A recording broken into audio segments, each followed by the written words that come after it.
तर अखेर लाडक्या बहिणींची प्रतीक्षा संपलेली आहे, कारण लाडकी बहीण योजनेचे पैसे हे कालपासून त्यांच्या बँक अकाउंटमध्ये टाकायला सरकारने सुरुवात केलेली आहे।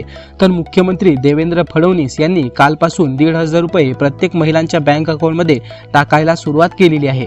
अनेक महिलांना 1,500 रुपये हे काल त्यांच्या बँक अकाउंटमध्ये प्राप्त झालेले आहे। त्यासोबतच काही महिलांना आज देखील त्यांच्या बँकमध्ये 1,500 रुपये येणार आहे। मात्र अनेक महिलांना आशा होती की 3,000 रुपये किंवा 2100 रुपये त्यांच्या बँक अकाउंटमध्ये येणार आहे आणि काही बातम्या देखील सरकारमुळे सांगितल्या गेलेल्या होत्या। अनेक न्यूज चॅनलने देखील ही बातमी कव्हर केली होती। त्यामध्ये सांगितलं होतं की 2100 रुपये किंवा 3,000 रुपये हे या हप्त्याला तुम्हाला मिळणार आहे। मात्र हे 2100 रुपये 3,000 रुपये नसून तुम्हाला तुमच्या बँक अकाउंटमध्ये 1,500 रुपये हे प्राप्त झालेले आहे। अनेक महिलांना आज देखील हे पैसे प्राप्त होणार आहे।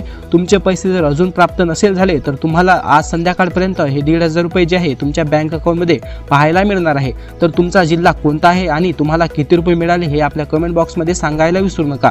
अशाच नवनवीन व्हिडिओसाठी तुम्ही आपले चॅनल सबस्क्राइब देखील नक्की करा आणि हा व्हिडिओ आवडला असेल तर व्हिडिओला लाईक करायला देखील विसरू नका।